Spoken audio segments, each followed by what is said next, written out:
So this Google Doc just has all the links of stuff that we're going to use today. And if you didn't have a device, you can look off your neighbor's or borrow one of mine.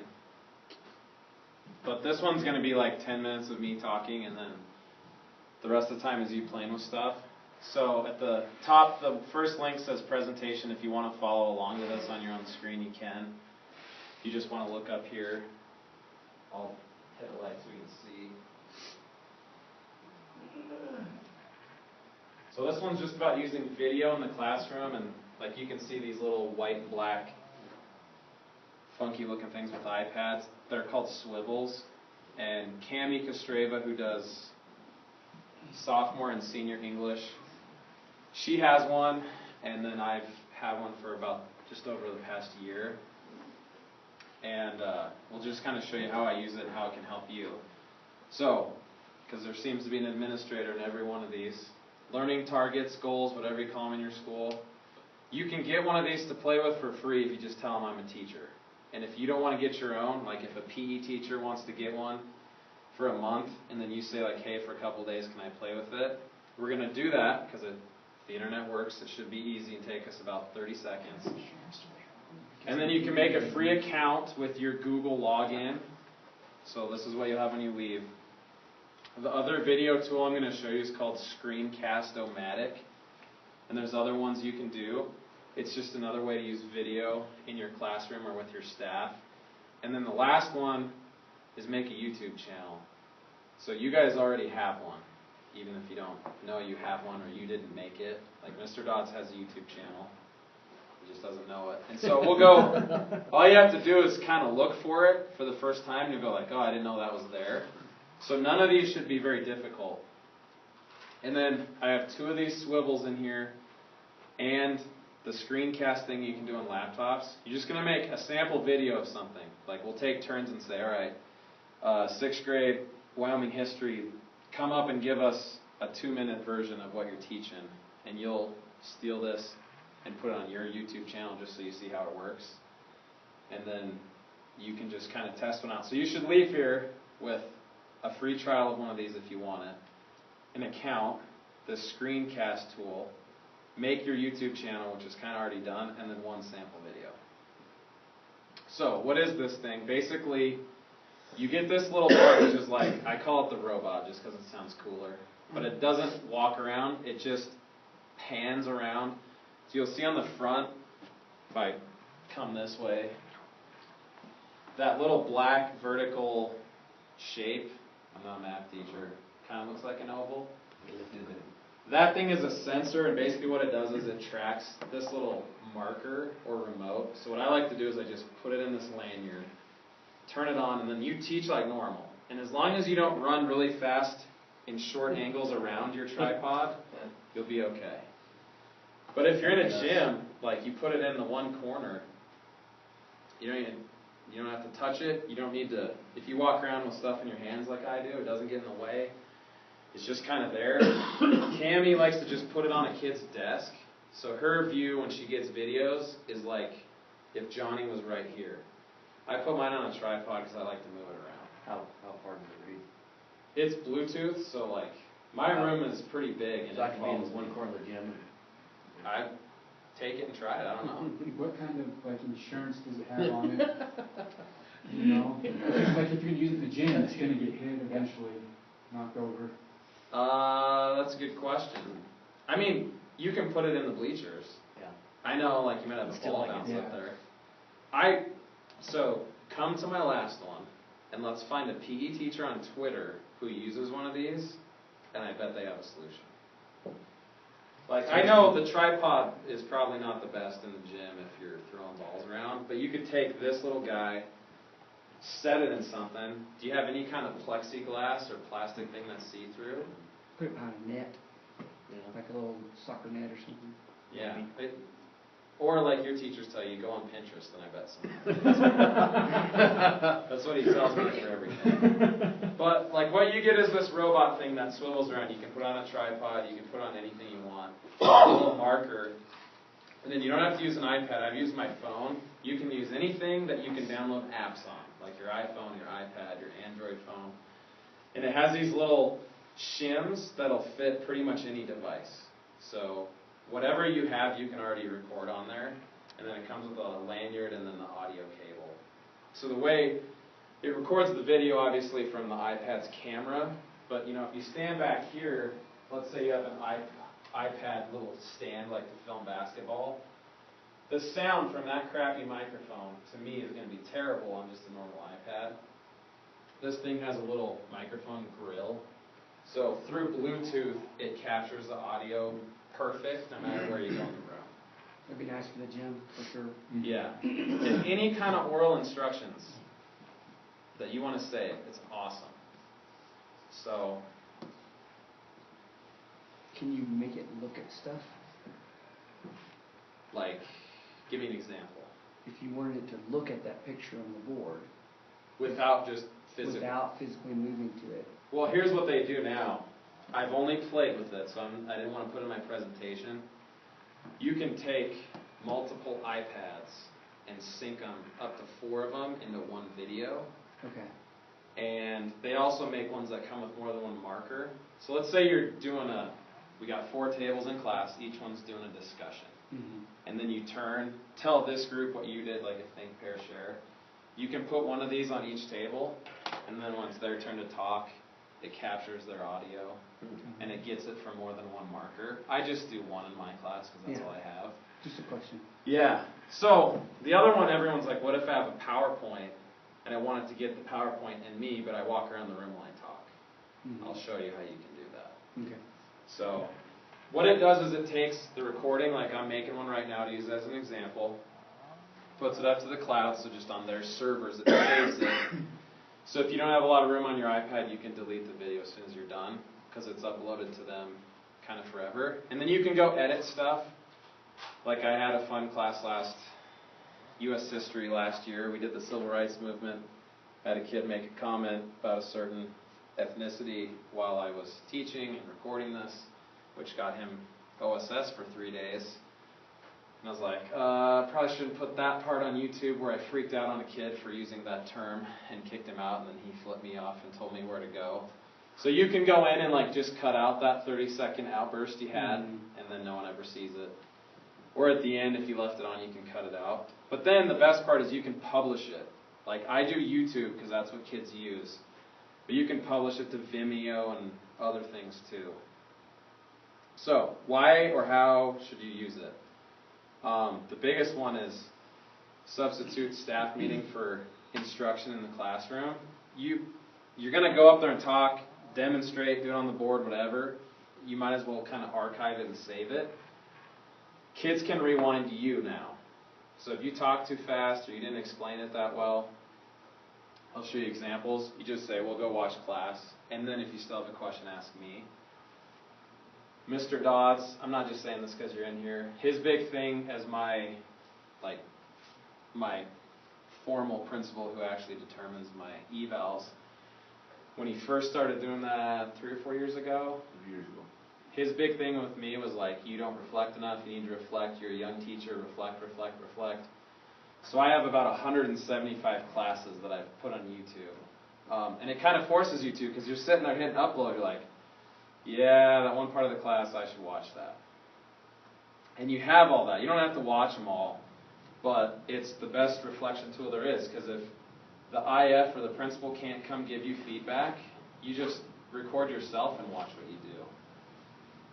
The number one reason, though, for me is archive lessons. And this is mostly what I use it for.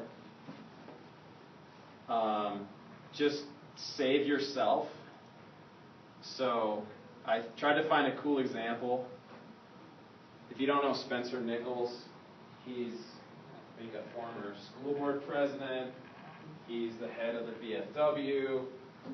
He's one of those guys that kind of grew up here and will probably die here. And he's just an awesome guy. Thank you, sir. I had him come into my U.S. history class to talk about his experiences in Vietnam.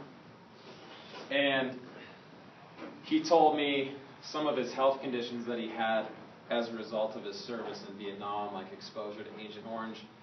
And he just flat out told my kids, like, I have melanoma. And I'm thinking, like, I wish this guy could come tell his story, because if you don't know a story about Vietnam, it is super interesting. Basically, his job was, he was a cryptograph expert. And they had these little machines that to get the message, you have to decode it through his machine. And his number one job was when those machines go down in the helicopter, which happens, you better go recapture the machine or blow it up so the VC or NVA don't have it.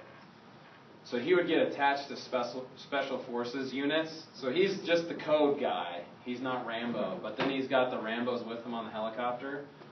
They're like, hey, this Huey crashed in the jungle yesterday. Go find the machine or blow it up. And he tells some of the stories. But I'm sitting there going, I don't know how old he is, but he's got health issues and he's older. I plan on teaching U.S. history for a while. How am I going to get this guy to come talk to my class? Because I want all my kids to hear this story.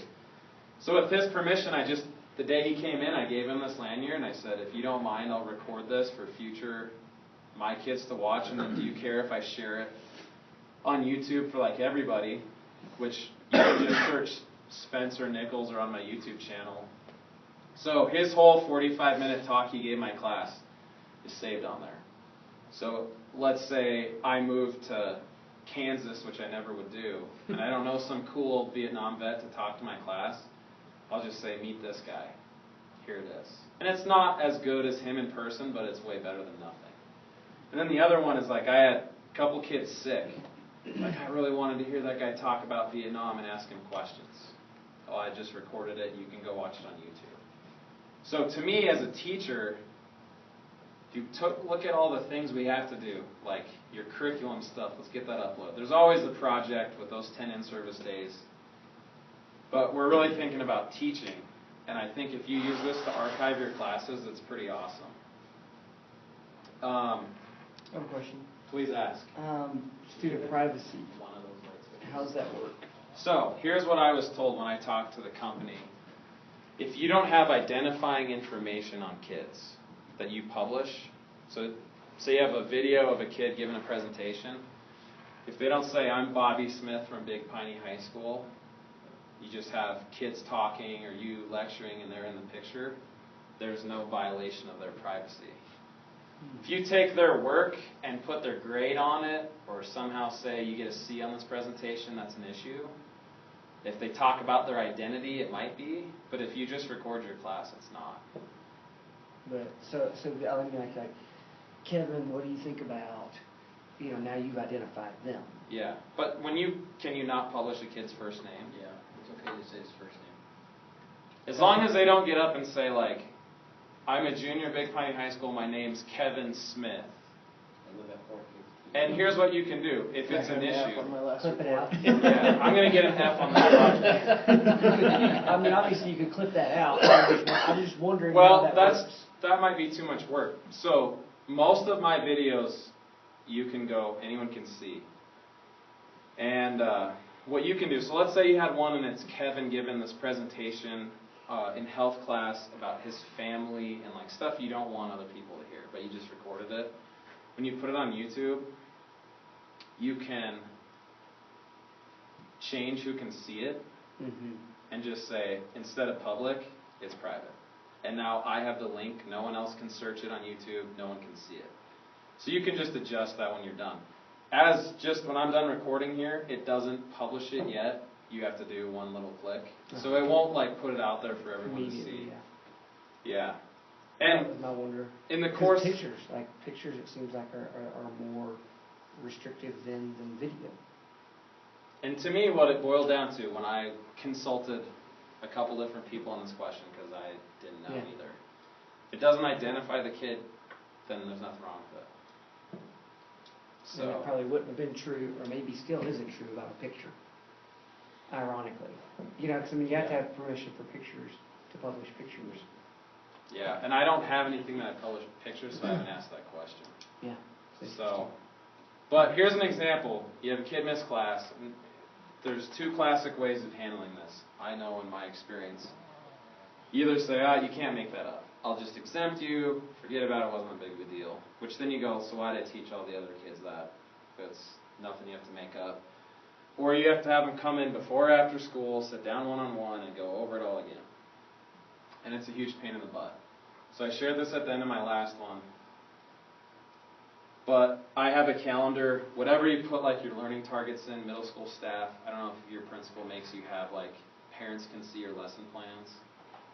We have to do that at the high school. So we do it in different ways. Mine's just a Google Calendar. It's really simple. So this is my calendar for December, and this is the Friday before Christmas break right here. So in U.S. history, that's blue. We're doing this Treaty of Versailles essay. They had to outline it. I know you do the learning targets and stuff.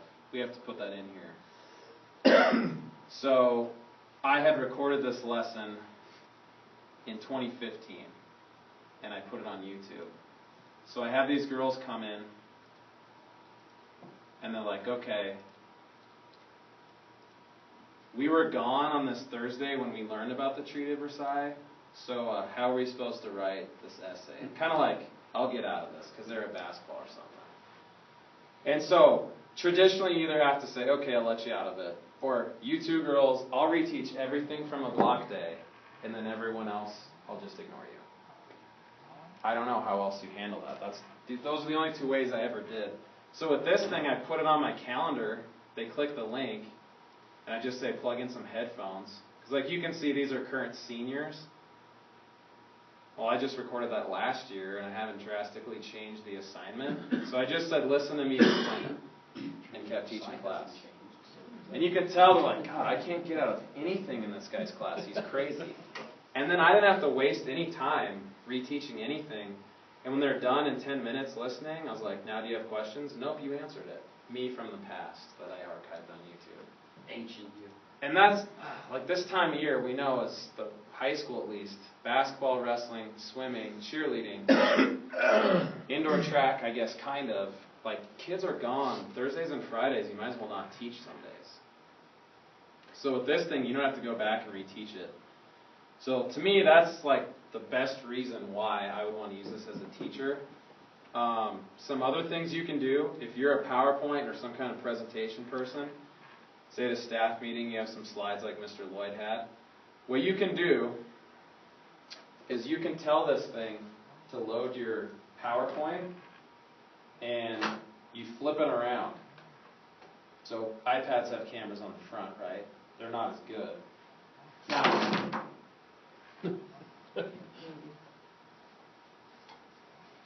we'll do it this way because it'll work better. It's Cammy, so it falls. She has a different little piece in there. You flip it around backwards, and I don't use hers, but you can put your PowerPoint on that screen and use it to see your little slides, but then it's recording you with the camera. So when you get done, and I'm not a big PowerPoint person, like this guy, he's swiveling himself talking on this side, and then you can see he has like a PowerPoint. So he's explaining this slide. And if you want really good pictures of the slide, you know, I could stand here, give this presentation. This window here. And the swivel will pick up the words and stuff, but it's not perfect. If you turn the lights off, it's not great. So you can sync up like your PowerPoint or Google Slides with you. And then the screencast one, my favorite thing to do, is I make myself just the little guy in the corner, and then my screen is the rest of it. So you can do some pretty cool things. Recording student work with privacy in mind, like here's an example. I had a girl leave early for Christmas break, but she had to give a presentation. She came in at 7:30, I gave her the swivel, she presented to the iPad, and then during class that day, it was a contest. Each team had a presentation on a president. And they're like, oh, Paige Wright's not here. And I was like, she's on YouTube.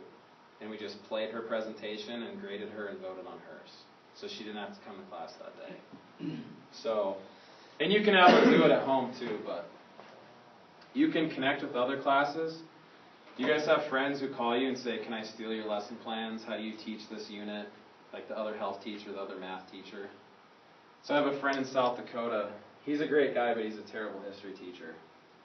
And he calls me and he's like, I want your coolest lesson you do just at the end of the year for fun. So I sent him this Google folder and he's like, I don't know how to explain that. I was like, you want me to explain it to your kids? He's like, well, you're not coming to South Dakota, are you? And I was like, no.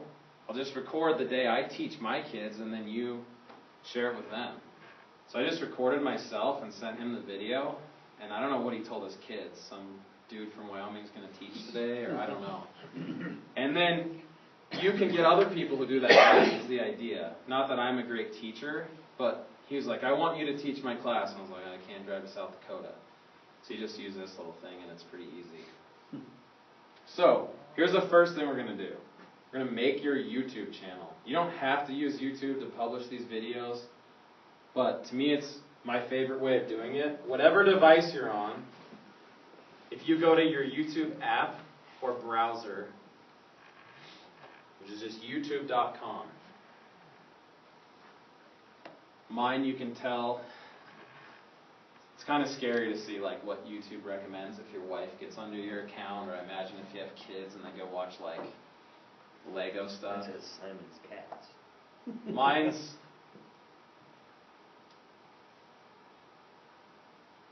political stuff, history stuff, nothing blatantly inappropriate, so that's good.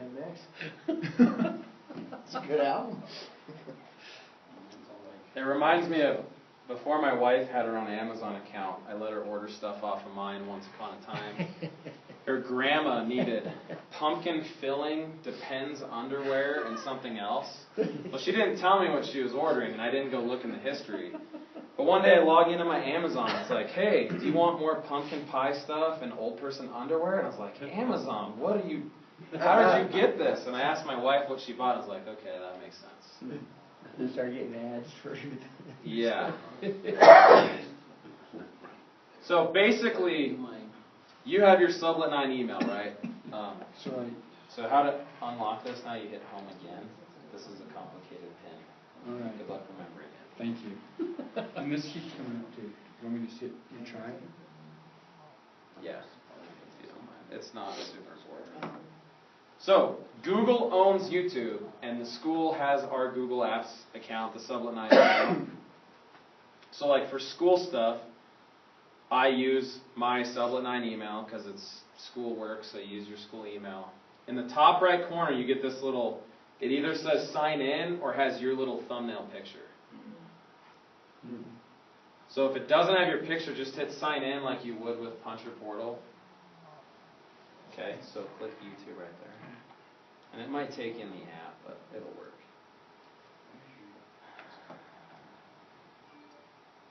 I've never done anything in the middle school, but the internet over here is kicking our butts. Yeah, it's brutal.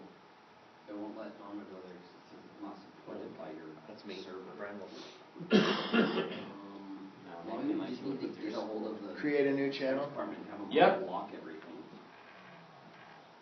And you can make more than one. Like I have a football one under my school email. You can do a wrestling one, and then have like a classroom one. Because my personal one. I think, I don't know, my YouTube has actually never been blocked since I've been in Sublet 9. Sorry. Yep, that's what we wanted. Okay. So if you go to a site that's not allowed, but isn't like XXX rated, like I don't think tech will carry you into poker.com, it tells you who it thinks you are. And if it says unknown, it's going to filter you like some random guy off the street trying to use our Wi-Fi. But now it knows your D to L. So in theory, it should let you on. Okay. There we go. Nice.